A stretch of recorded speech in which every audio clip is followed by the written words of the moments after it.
안녕하세요. 반갑습니다. 이선배입니다. 자, 오늘은 3-1-4강 나갈 차례죠. 사회복지정책의 이념과 발달 이론에 대해서 수업을 들어가도록 하겠습니다.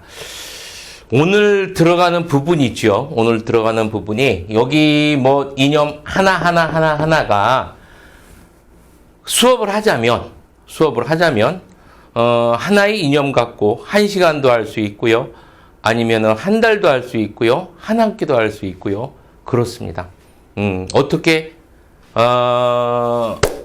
정리를 하고 가느냐가 큰 관건인 부분인데, 이제 수험서들을 대부분 이제 이 선배가 살펴보니까 어떤 데는 굉장히 자세하게 나와 있는 수험서들도 있고, 어떤 부분에 이제 간략하게 정리만 하고 넘어가는 그런 수험서들도 있는데, 우선은 여러분들이 이 부분을 이제 정리할 때 이 각각의 이념에 대해서 어떤 것인지에 대해서는 여러분들이 우선 정리를 해둬야 되고요. 이러한 이념들이 사회복지 제도 내지는 발달에 어떠한 관계에 영향을 주고 받았는지에 대해서는 여러분들이 간략하게나마 알고 넘어가야 됩니다. 알겠죠? 그래서 여러분들이 수업의 목표는, 또한 이 선배의 오늘 수업의 목표는 오늘 나오는 이념들이 사회복지 정책 내지는 사회복지 발달에 어떠한 관계를 가지고 있는지, 또한 어떠한 영향을 주고받았는지에 대해서 정리하는 시간을 갖도록 할 거예요. 알겠죠? 예. 그리고 여기에 나와 있는 이념 이외에도 무지하게 많아요. 그런데 그걸 일일이 다 여러분들 공부하면 좋겠지만, 뭐 시간적인 한계, 여러 가지 이유에 의해서, 우선 요 정도만 여러분들 정리를 하도록 하겠습니다. 알겠죠? 자, 그렇게 알고. 자, 우선 들어가는 것이 이제 정책 이념입니다. 하나하나 보면서 수업 들어가도록 할게요. 제일 먼저 이제 나오는 것이 자유주의입니다. 한번 읽어보도록 할게. 국가의 최소한의 복지 기능이다 라고 나옵니다. 이렇게 나오니까 여러분들 무슨 내용인지 잘 모르겠죠. 우선 자유주의라는 것은 어떤 거예요? 자유주의 바탕이 되는 것은 자유방임주의죠. 그렇죠? 가장 이것이 발달했던 때는 여러분들 시민혁명 이후에요.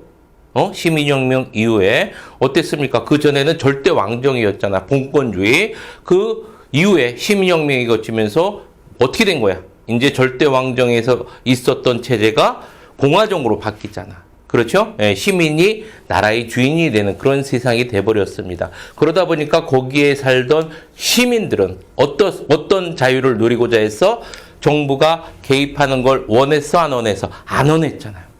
무슨 자유? 소극적 자유.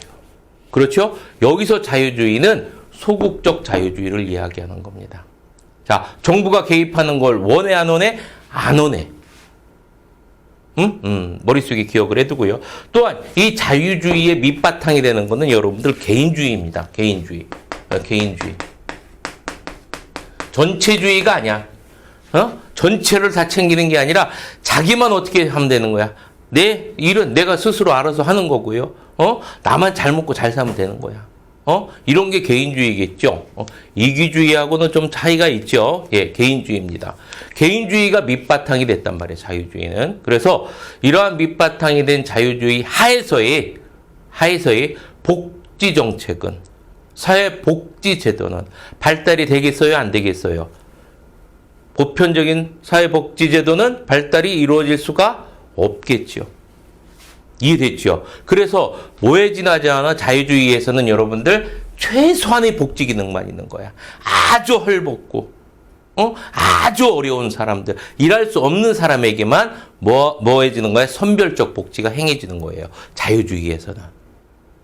됐죠? 자, 이렇게 자유주의 하에서는 국가는 최소한의 복지 기능만 한다. 여기서 이 자유는 무슨 자유, 여러분들? 소극적 자유 말하는 거예요. 우리 배웠던 거 기억나죠? 저번 시간에 배웠던 거 여러분들 기억나야 됩니다. 두 번째, 마르크스주의입니다. 마르크스 많이 들어봤죠? 그죠? 마르크스주의. 여러분들이 여기에서 정리를 해 나갈 때 우선 여러분들 결론적으로 이야기해 줄게요. 마르크스주의에서는 복지라는 개념에 대해서 상당히 부정적입니다. 요거부터 우선 여러분들 머릿속에 기억을 해두고 왜 그런지 한번 살펴보도록 할게요. 마르크스주의 같은 경우는 있죠. 이 밑바탕이 되는 게 여러분들 예전에 배웠던 갈등 이론 기억나시죠? 갈등 이론입니다. 사회를 무슨 관계로 봤어요? 대립된 관계로 봤어요. 사회는 크게 두 세력이 있습니다. 유산계급을 뭐라고 그래요, 여러분들? 부르주아라고 하고요. 그 다음에 무산계급, 우리는 뭐라고 그래? 프롤레타리아라고 합니다. 두 계급으로 봤어. 두 계급으로. 그래서 이 두 계급이 서로 어떻게 되어 있습니까, 여러분들? 대치된 관계야. 대치된 관계인데, 그래서 여러분들 뭐라고 합니까? 이 관계를 이제 계급투쟁론이라고 이야기하잖아요. 그런데 사회복지라는 것은 이런 관계에서 부르주아가 프롤레타리아는 무슨 계급? 무산계급에게 주는 일종의 혜택으로 받습니다. 혜택으로 받기 때문에 완전한 복지라는 것은 있을 수가 있다 없다? 없다라고 보는 게 여러분들 마르크스주의자들이에요. 이해됐죠? 자, 이렇게 여러분들 머릿속에 정리를 해두고요. 마르크스주의자. 자, 세 번째 신자유주의 봅니다. 신자유주의 우리 공부했던 거 기억나시죠? 신자유주의 저번 시간에 공부했잖아. 정부 실패로 나온 거야? 아니면 시장 실패로 나온 거야? 신자유주의는 정부 실패죠. 그렇죠? 자, 그래서 어디로 돌아가자? 다시 자유로 돌아가자. 그게 신자유주의야. 정부 실패로 등장합니다. 그러다 보니까 여러분들 정부 형태가 어떤 형태? 작은 정부 지향한다라고 했었고요. 그렇죠? 그리고 이제 정부가 시장에 개입하는 거를 원해 안 원해? 안 하는 게 신자유주의야. 자, 그러면 신자유주의 하에서 복지제도라는 것은 여러분들 발달할 수가 있어 없어? 없죠. 보편적 복지라는 것이 나타날 수가 있어 없어? 없어. 왜? 뭐가 바탕이 되기 때문에? 자유가 바탕이 되기 때문에. 자유는 밑바탕이 되는 게 무슨 주의야? 개인주의이기 때문에. 됐죠? 자, 머릿속에 기억해 둡니다. 국가 복지 서비스는 어떻게 될 수밖에 없다, 여러분들? 축소될 수밖에 없죠. 그렇죠? 자, 그리고서 다시 자유시장 경제가 복원됩니다. 뭐에 의해서? 시장 경제라는 거는 여러분들 시장이 뭐에 의해서 움직이는 거야? invisible hand, 보이지 않는 손, 가격에 의해서 움직이는 거야. 정부가 개입하는 걸 원해 안 원해? 안 원하는 거야. 그래서 예전에 시장 경제로 복원하는 게 신자유주의입니다. 무슨 정부를 지향해요? 작은 정부를 지향하고요. 형평성보다는 뭐를? 효율적 경쟁 시장을 지향하고요. 그 다음에 정부에 의한 규제를 어떻게 되는 거? 벗어나는 거를 중요시하고요. 각 나라마다 보호무역이 아니라 무슨 무역? 자유무역을 지향합니다. 시장은 완전히 개방하고요. 이런 거를 뭐라고 한다, 여러분들? 신자유주의라고 하는 거예요. 신자유주의. 됐죠. 저번 시간에 배웠던 거. 신자유주의 하에서는 여러분들 복지제도는 어떻게 될 수밖에 없다? 축소될 수밖에 없다. 이 신보수주의, 이 보수도 이 선배가 이야기했었어. 보수는 여러분들 뭐를 지향한다? 자유를 지향한다라고 했었습니다. 자, 그러면 신보수주의나 신자유주의나 어때? 비스무리해. 그렇기 때문에 신보수주의에서도 역시 어떨 수밖에 없어? 복지는 축소될 수밖에 없어. 그죠? 예.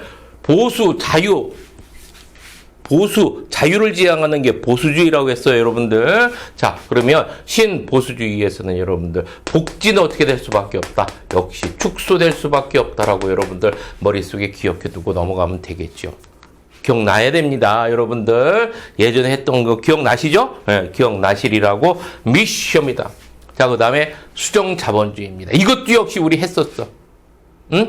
여러분들 수정자본주의는 시장 실패로 나타난 거야? 정부 실패로 나타난 거야? 수정자본주의는 시장 실패지요. 그죠? 시장 실패지 모르면 안 됩니다. 자, 시장 실패로 나타난 겁니다. 그러다 보니까 정부가 개입하는 것을 원하는 그러한 자본주의라고 했잖아. 정부 개입에 의한 자본주의. 그거를 우리는 뭐라고 했어? 수정자본주의라고 했습니다. 그러면 정부에 의한 복지 정책은 확대돼 축소돼? 확대죠. 그것만 머릿속에 정리해두고 넘어가면 돼. 각각에 대해서 복지제도가 축소됐는지 확대됐는지 그 영향, 관계 이런 것들만 여러분들 잘 정리해두고 갑니다. 자, 그러면 수정자본주의 하에서는 여러분들 복지는 어떻게 됩니까? 여러분들 복지는 확대되는 거야. 다시 설명 필요 없겠죠? 수정자본주의. 자, 이렇게 머릿속에 기억을 해두고, 자, 마지막으로 사회민주주의 보도록 하겠습니다. 여러분들 사회주의라는 건 알죠?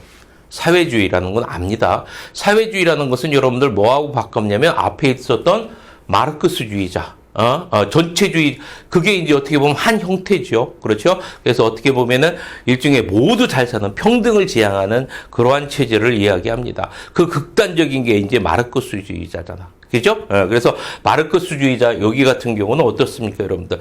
부르주아, 노동자여 일어나라. 그래서 누구의 나라를 만들자? 노동자의 나라를 만들자. 이게 마르크스주의잖아. 그렇죠? 자, 그렇기 때문에 어떤 겁니까, 여러분들? 일어나서 노동자 나라를 만든 거예요. 한마디로 말해서 혁명적인 그러한 이념이 마르크스주의입니다.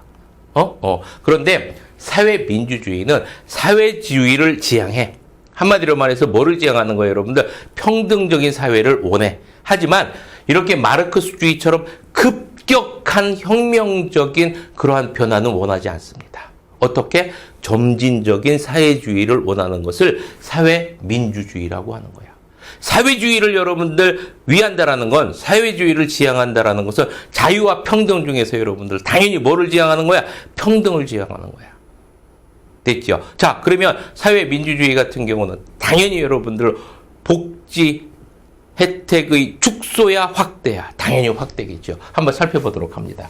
모든 국민에게 비차별적인, 차별하지 않아, 평등한 복지 서비스를 제공하는 보편적 복지국가 모형을 사회민주주의라고 하는 겁니다.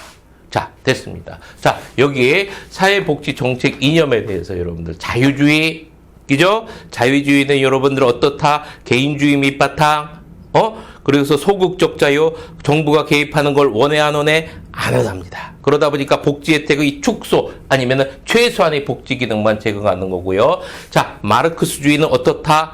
부르주아가 프롤레타리아에게 주는 일종의 혜택이 지나지 않는다. 그렇기 때문에 복지주의에 대해서는 어떤 성격을 갖고 있다라고 했다?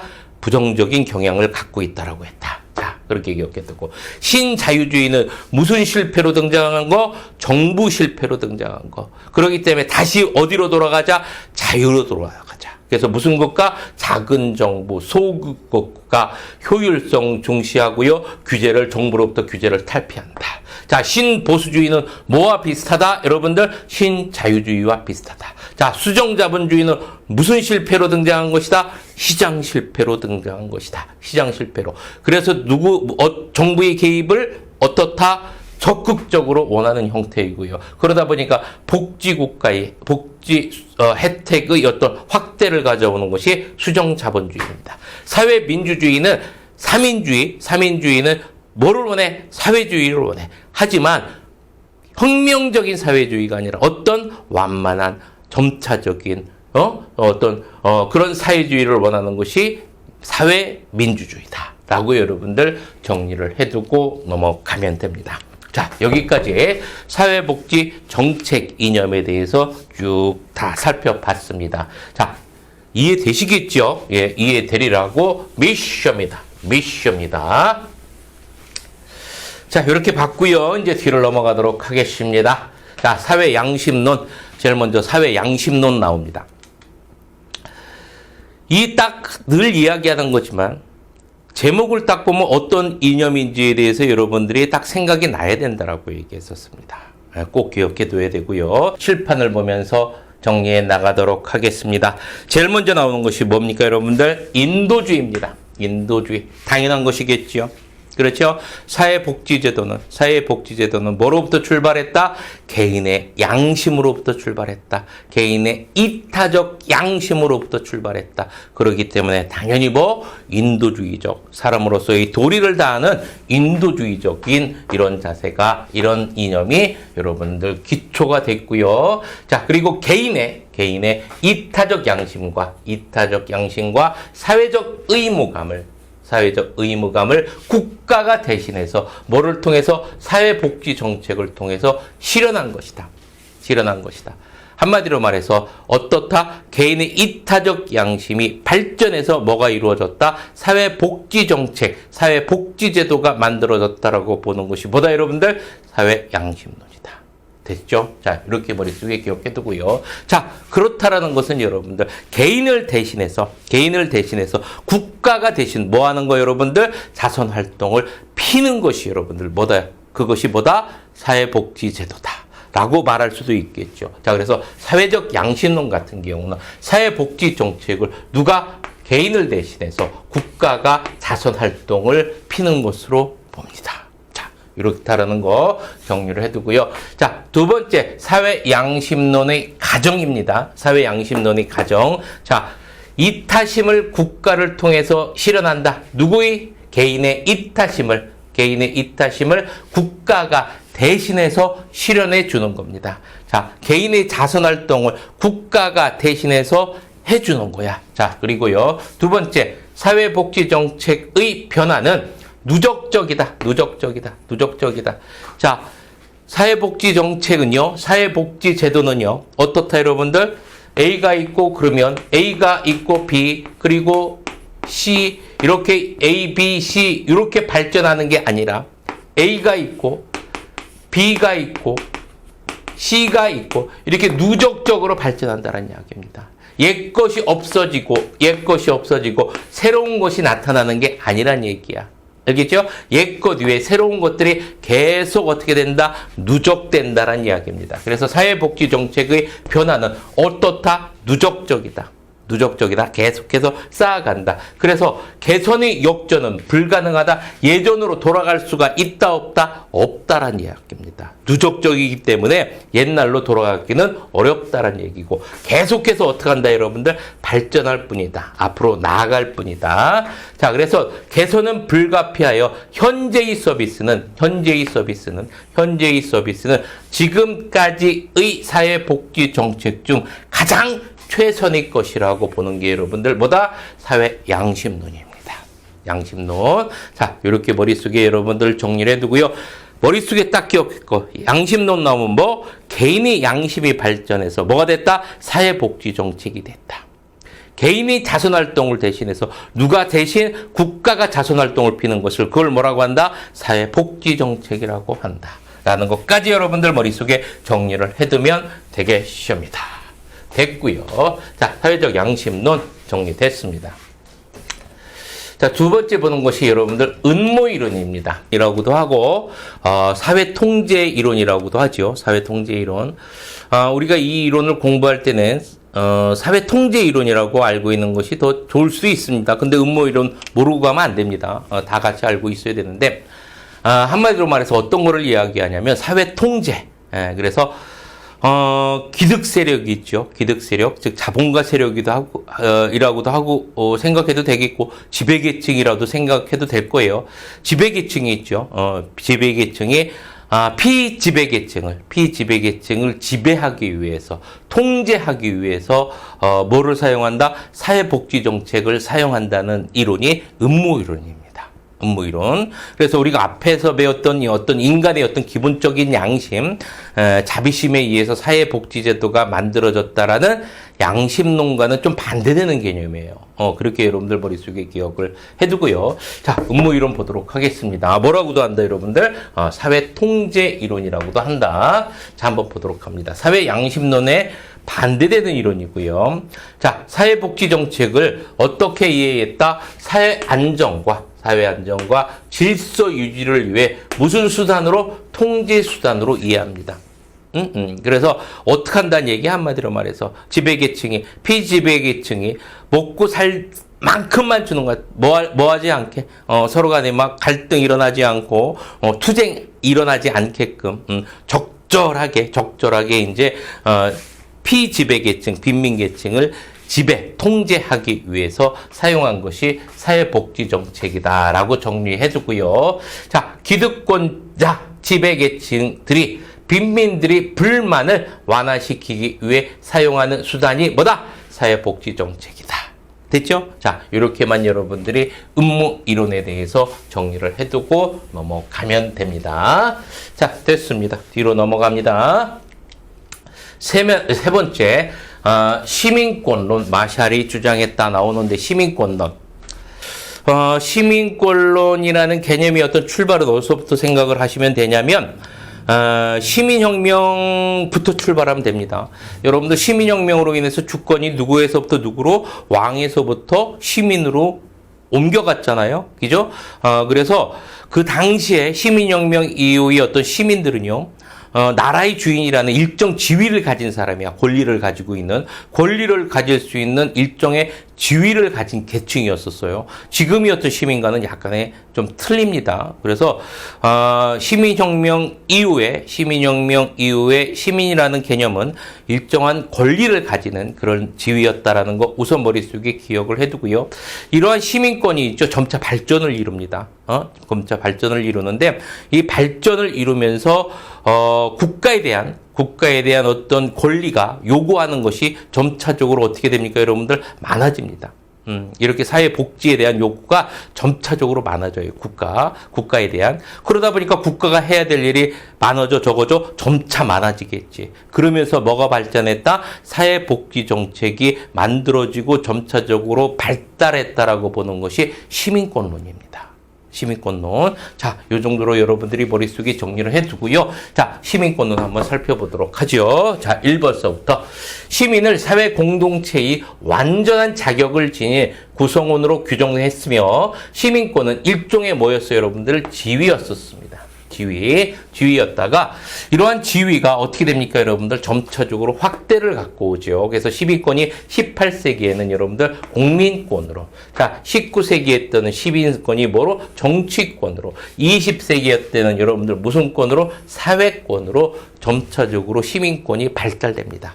여기에 따라서 여러분들 모두 사회복지정책도 점차적으로 발달을 가져오는 거죠.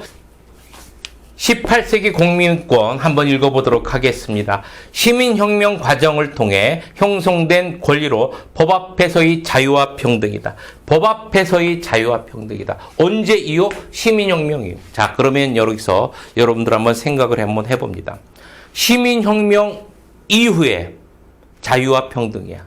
자, 그러면 여기서 자유는 여러분들 소극적 자유야, 적극적 자유야? 소극적 자유겠죠. 그렇죠? 이해해야 됩니다. 소극적 자유겠지. 자, 평등은 결과의 평등이야, 기회의 평등이야? 기회의 평등이겠죠. 그렇죠? 이해를 못 하시면 앞에 거 다시 한번 읽어보세요. 자, 그래서 공민권, 법 앞에서의 자유와 평등입니다. 그래서 공민권에서의 자유라는 것은 무슨 자유다, 여러분들? 국가가 개입하는 걸 원해, 안 원해? 안 원하는. 무슨 자유? 소극적 자유고요. 그렇죠? 뭐만 주어지든 국가가 개입하지 않는 무슨 기회의 평등. 그렇죠? 기회만 주어지는 기회의 평등.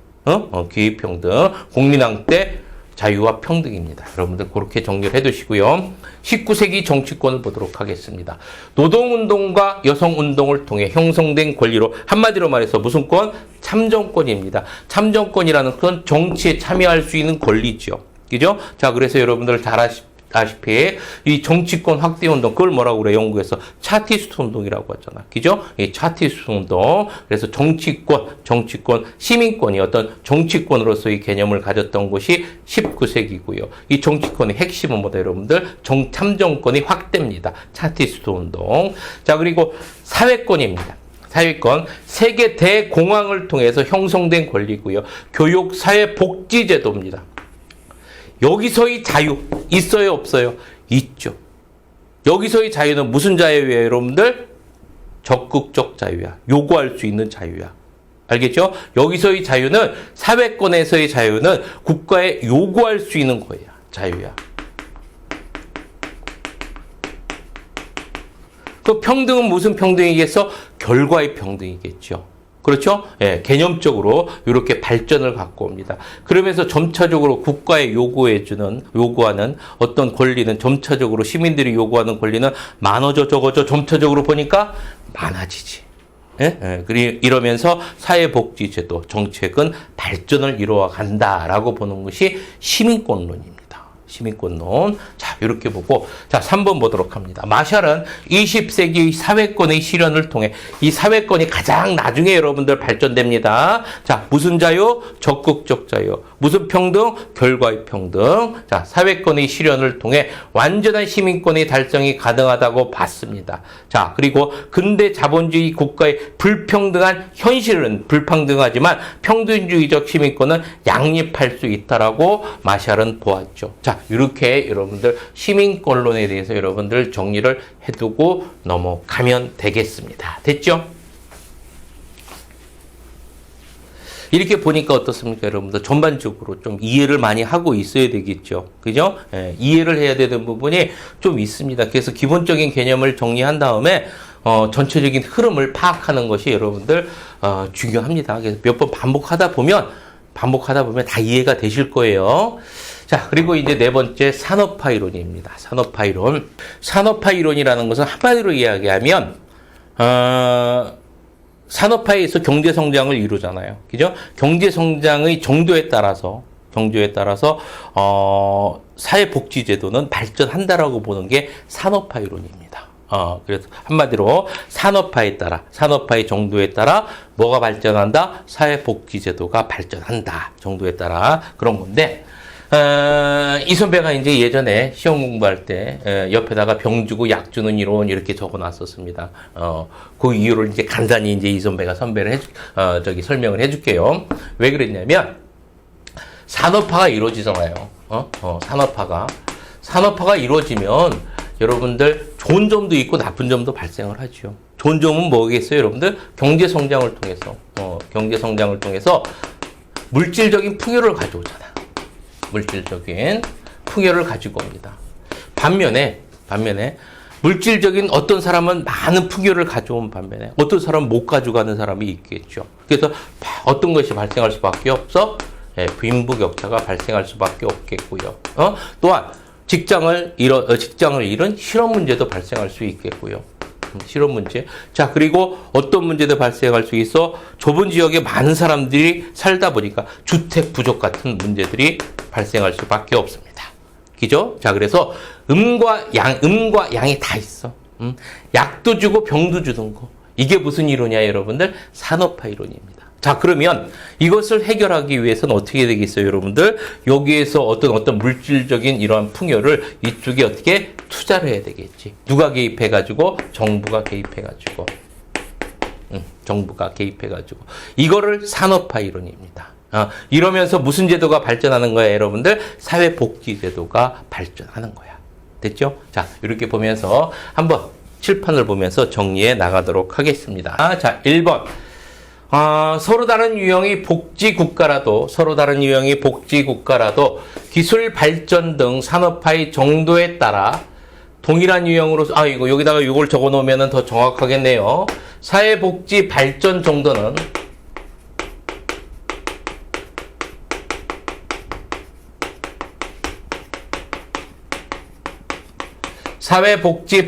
정도는 동일한 유형으로 수렴한다라는 이야기입니다. 무슨 이야기인지 이해가 되셨죠? 여러 형태의 국가가 있고요. 그렇죠? 여러 형태의 국가가 일지라도 어떤 기술 발전이나 아니면은 산업화의 정도에 따라 사회복지 발전 정도는 어떻게 하다, 여러분들? 비슷하게 나타난다는 이야기입니다. 어떤 동일한 유형으로 수렴한다는 이야기는 비슷하게 나타난다는 이야기입니다. 자, 그리고 경제 발전의 일정 수준에, 이렇게 되었네요. 이거를 이렇게 집어넣어야 되는데, 수준에 오르면 유사하게 나타남, 이렇게 나옵니다. 무슨 뜻인지 이해가 되셨죠? 전체적으로 다시 한번 설명을 합니다.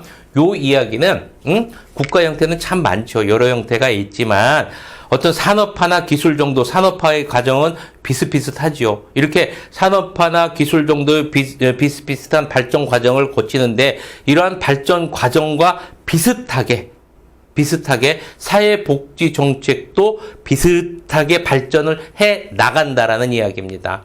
됐죠? 자, 이렇게 여러분들이 정리를 해 놓고요. 자, 두 번째 봅니다. 산업화에 따른 사회 변화는 산업화에 따라 사회복지 정책이 발달한다.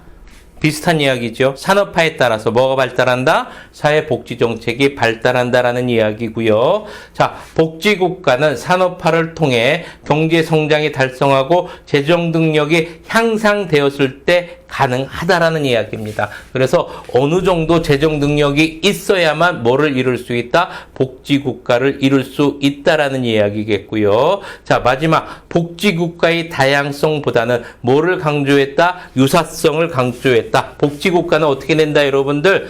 산업 발달에 따라서 성장을 해 나가는데 어떤 형태로 나타난다? 유사하게 나타난다. 유사하게 나타난다. 그래서 뭐를 강조합니까, 여러분들? 유사성을 강조한다라는 것까지 여러분들 정리해두면 되겠죠. 자, 이렇게 이제 정리가 됐고요. 가족 구조 및 인구, 사회 구조의 변화, 교통, 실업, 교육, 주택 등 산업화로 인해 다양한 사회 문제를 경험하고요. 자, 병 주고 약도 준다라고 이야기했었습니다. 이를 해결하기 위해 산업화로 형성된 뭐를 활용한다? 재원을 활용한다라고 이야기했었죠. 자, 그래서 사회 문제 해결에서 사회 복지가 발달한다고 약 주고 병 주고 그 얘기죠. 그래서 경제 성장으로 인한 여러 가지 돈, 자원, 물질적 풍요를 이러한 사회 문제에 어떻게 한다, 여러분들? 투자를 한다. 그러면서 뭐가 발달한다? 사회 복지가 발달한다라고 보는 게 산업화 이론입니다. 됐죠? 자, 그리고 경제적 시각을 보도록 하겠습니다. 경제적 입장에서 본 거야. 자본주의의 산업화는 산업 인구 집단의 노동력을 상품화시켰다라고 나옵니다. 자본주의 사회, 산업화. 자본주의 하에서는요, 노동력을 뭐로 상품화시켰다라는 얘기입니다. 그러면 굉장히 중요하겠네요. 산업화에 의해서 자본주의가 만들어지고요. 이러한 자본주의 하에서는 뭐가 제일 중요합니까, 여러분들? 노동력이 제일 중요합니다. 그렇죠? 그러면 이 노동력을 잘 보존하고 잘 어떻게 만들어야 되겠죠? 자, 그래서 질병, 노령 등 상품화 될 수 없는 노동력을 국가가 책임지는 방법으로 노동력을 보호했다. 이렇게 나옵니다. 그래서 경제적 시각으로 봤을 때 노동력이 가장 중요하다. 노동력이. 그러면 노동력을 어떻게 된다, 여러분들? 잘 보존해야 되겠죠. 그렇죠? 그런 의미에서도 여러분들 사회복지는 어떻게 된다? 중요하다라는 이야기입니다. 자, 그리고 한계점은 지나치게 경제적 변수로만 설명하여 이데올로기나 정치적 변수 등의 기능을 간과했고요. 또한 산업화로 인해서 이제 일정 수준의 복지 국가가 만들어주죠. 근데 산업화 이론에서는 어떻습니까, 여러분들? 유사하게 나타난다라고 했잖아. 그죠? 그런데 유사하게 나타나지는 않습니다. 그런 어떤 한계점이 있다라는 것까지 여러분들이 정리를 해두고 넘어가면 되겠지요. 자, 이렇게 이제 산업화 이론까지 다 살펴봤고요. 이제 문제를 풀어보도록 하겠습니다. 13번. 사회복지 정책의 발달 이론에 관한 설명으로 옳지 않은 것은 19회 문제입니다. 사회 양심론은 인도주의에 기초하고 있다. 딩동댕. 그렇죠? 인도주의에 기초하고 있고요. 자, 음모이론은 사회복지 정책을 사회 안정과 질서를 유지하기 위한 통제 수단으로 보는 이론이다. 그래서 음모 이론을 사회 통제 이론이라고도 했고요. 자, 확산 이론은 한 지역의 사회 복지 정책이 다른 지역으로 전파되어 간다라는 이론입니다. 이거는 배울 거고요. 자, 시민권론은 참정권, 공민권, 사회권 순으로 발전했다라고 설명한다. 여러분들 제일 먼저 무슨 권? 공민권, 정치권, 사회권. 공민권, 정치권, 참정권이 정치권이야. 아까 정치에 참여하는 권리라고 했었죠. 자, 그리고 사회권. 요 순서로 가고요. 자, 그러면 13번의 정답은 몇 번 틀렸어? 4번이 틀렸네요.